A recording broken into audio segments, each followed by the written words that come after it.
but shalom, and greetings to you all. We've had plenty of lions, so let's hope March goes out like a lamb. Now, an old friend of mine reminded me that we're now in the year of the rat, and how rats spread plague. Here we are with a worldwide plague going on. Well, that's true, but I don't think this plague can be tied to the Chinese zodiac. But it does remind us that there are times in history when we have to put aside the differences that we all may have and fight a greater enemy. Do your best to follow the instructions given. Wash, avoid excess contact, be diligent. We are in the midst of a plague. We've got to learn to deal with it. And how was your Pi Day? I hope you gave some thought to one of the most incredible mathematical formulas ever discovered. It's a mathematical constant telling us the ratio of the circumference of a circle to its diameter in every circumstance. Now, that may not sound like much, but worlds have turned with that knowledge.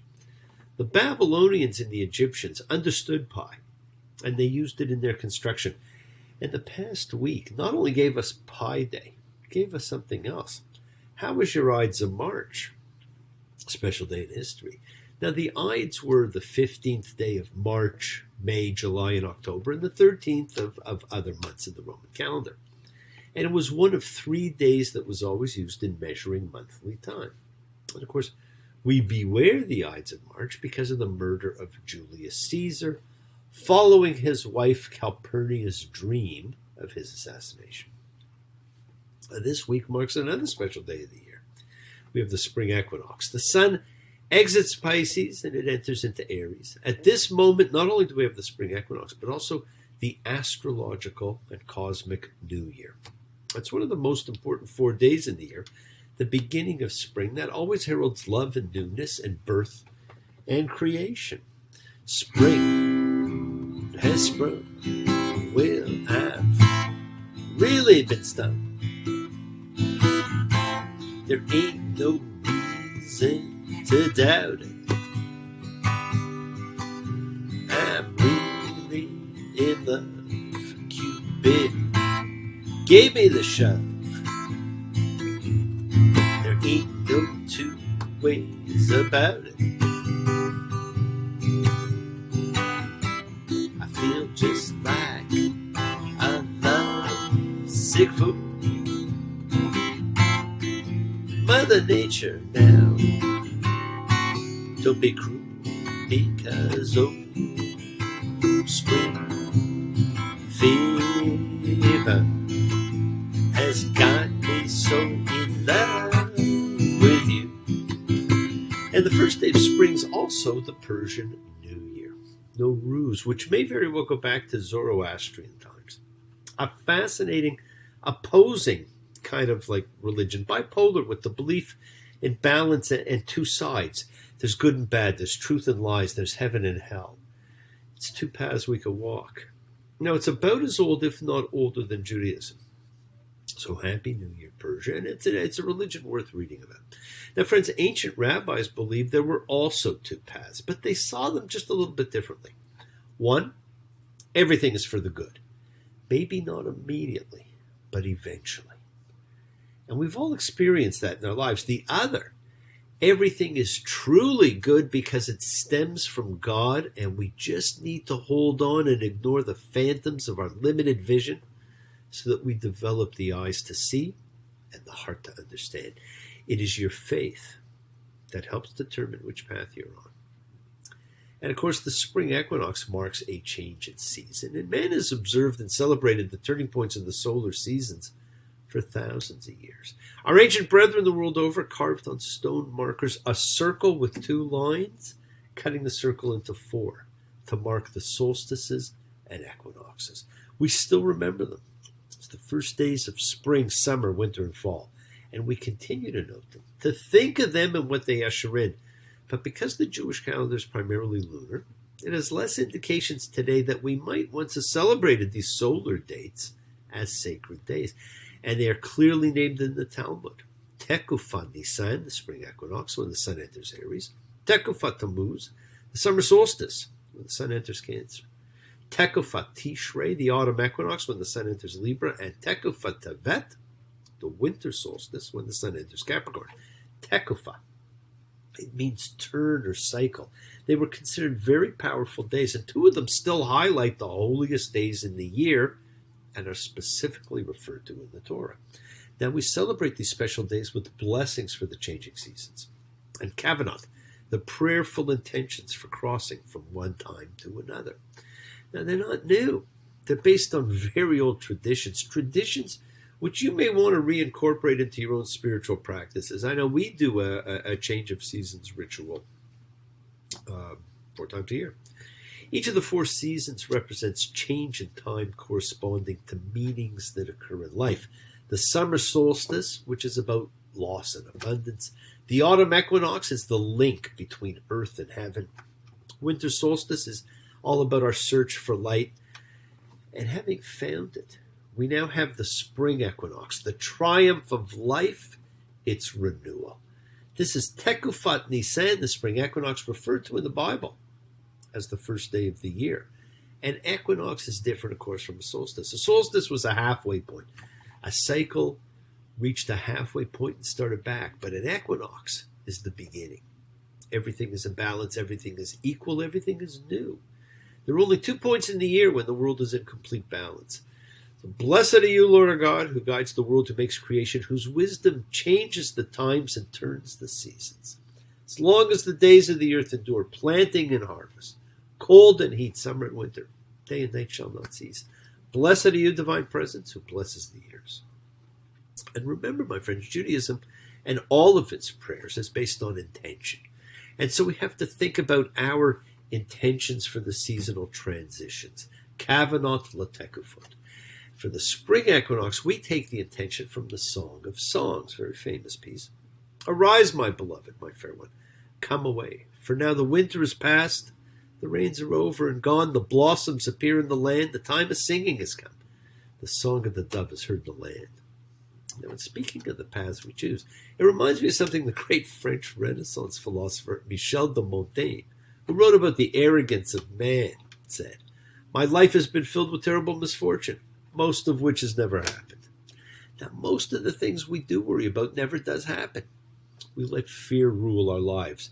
We see that over and over again in the Bible. But you can change that. The most important biblical holiday was dedicated to it. In many ways, it is initiated with the spring new moon. Now, the evening this year, March 25th, marks the new moon, therefore the beginning of the year. Remember, the Hebrew calendar, like others, is lunar-based. And that slight silver wisp seen in the night sky would herald the new month. And in the 4th century of the Common Era, the Rabbinical court established the perpetual calendar that's still followed to this day.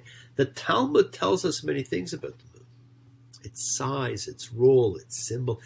It was the timekeeper because it changed shape daily. During the course of its crossing the night sky, it waxes and wanes just as we do. It grows during the first 15 days of the month, as did we as a nation from Abraham to Solomon. As do we as we grow and explore and create in the first half of our lives. The moon diminishes in the second half, as did we as a nation, as do so many of us as individuals. But we always know that even though it can be hidden in darkness, the moon will once again always burst forth. Now, the ancients also believed that the first 12 days of the month of Nisan, the first month of the year, commencing the evening of the 25th, the day of the 26th, were a blank canvas waiting for you to imprint your will on the universe. Each day represented a month in the year, each month governed by particular energy. So if you put the energy of that day, that's what that month's going to be. And friends, you're now facing the blank canvas of your life.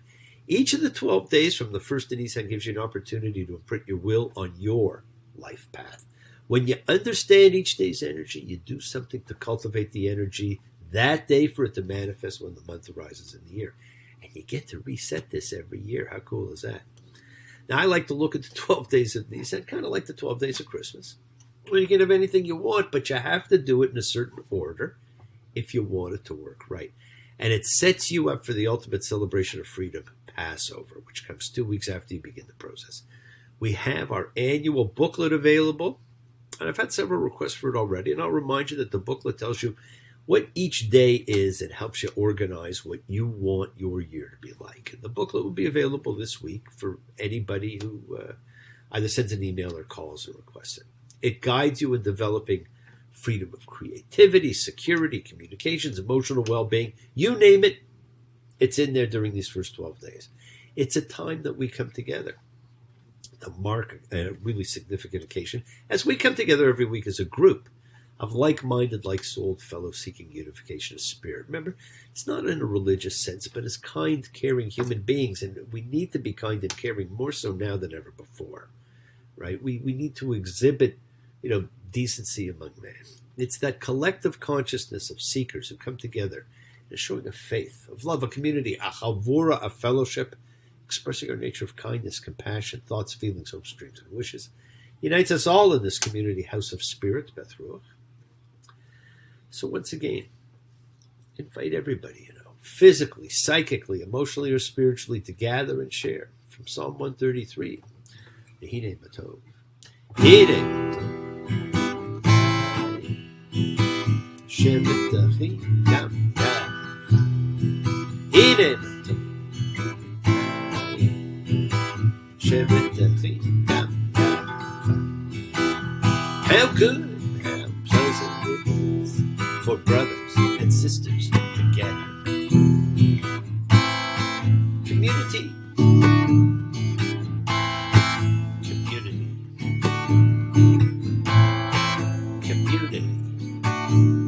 Together.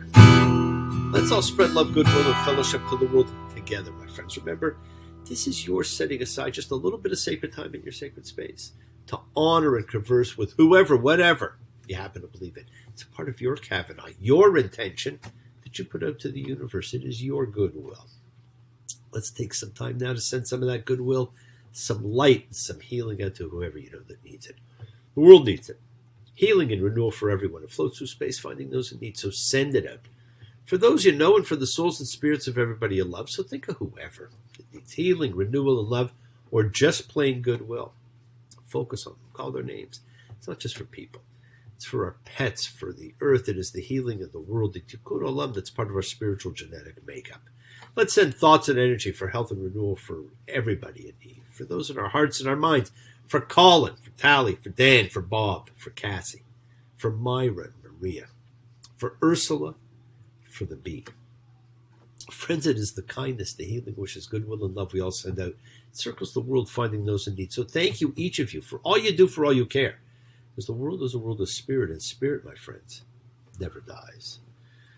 Me, Shabbat, have a baby.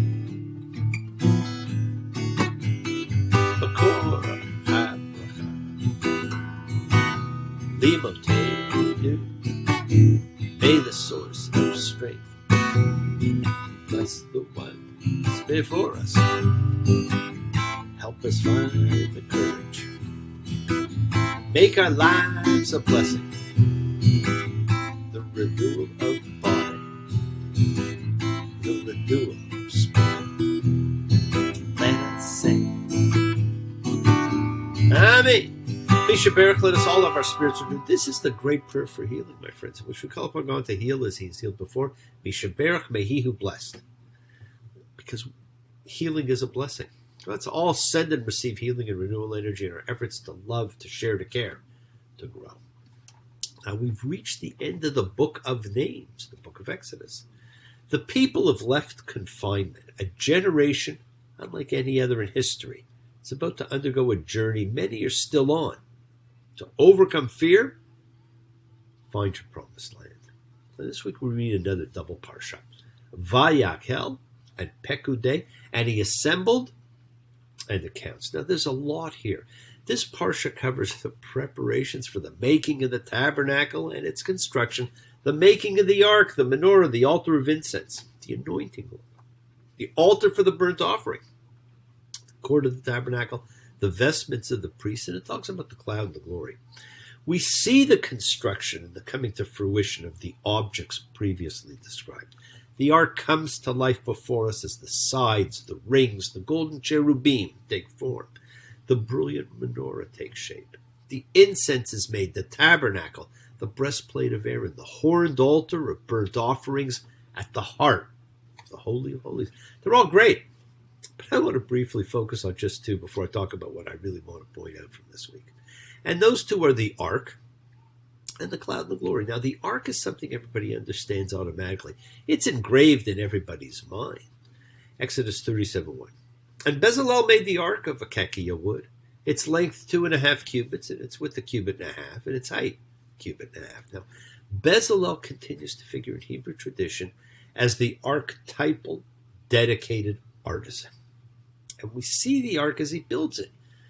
But friends, it was a box designed to hold sacred objects, and it acted as the seat for where God would meet man. But it stands more than anything else as a symbol, as much as the Ten Commandments do and the menorah does. And of course, they were all done at the same time, at the birth of a nation. And we hear about this cloud and glory in Exodus 40:34. And the cloud covered the tent of meeting, and the Lord's glory filled the tabernacle. And Moses was not able to come into the tent of meeting because the cloud had settled on it, and the Lord's glory filled the tabernacle. Now, the cloud was always an ancient symbol for wisdom, and the glory, the Spirit of God, the guiding light of the people, it just filled it as an essence. And so people talked about, like this spiritual presence of God. It's incredibly powerful, but it's harder to imagine. And so in many ways, it's less inspiring than the physical things like the ark and the menorah, but far more important in so many ways.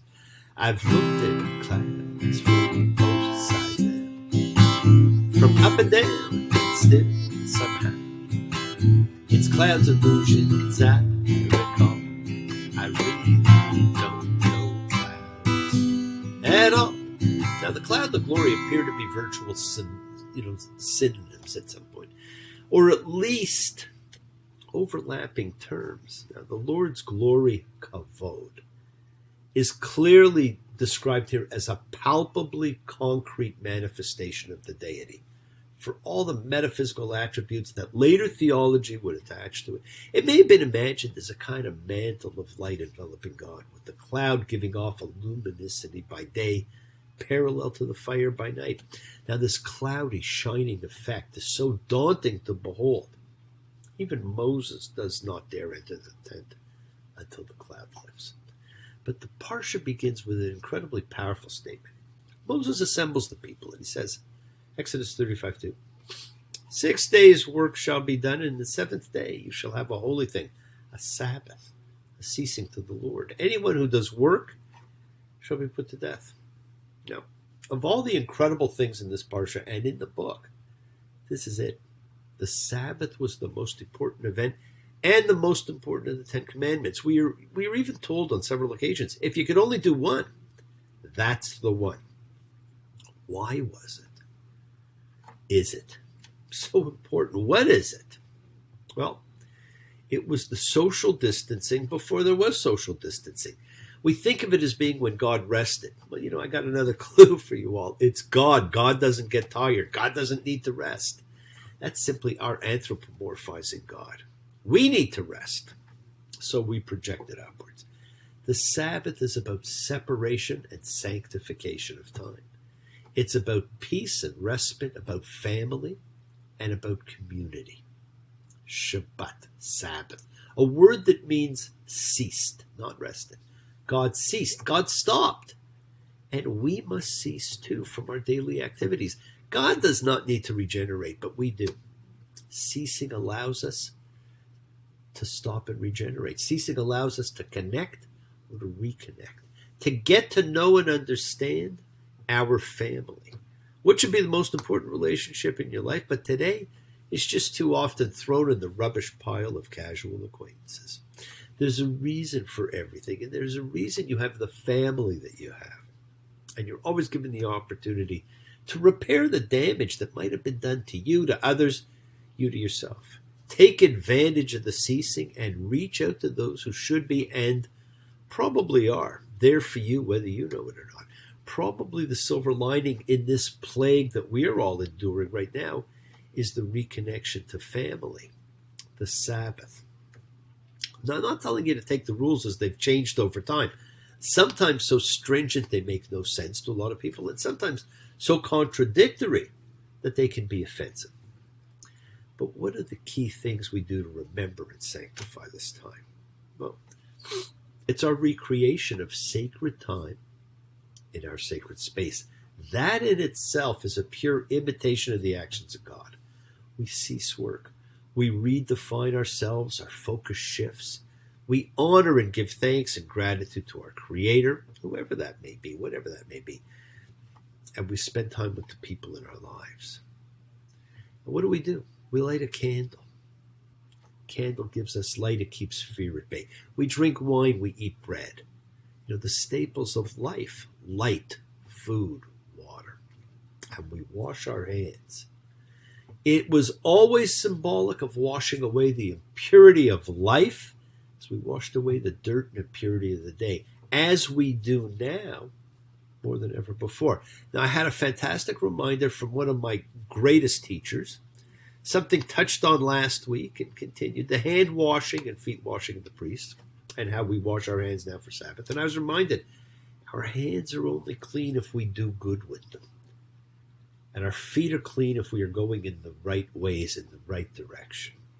Holding hands with the people who need of our hands. Perhaps now more than ever, we are again doing good with our hands.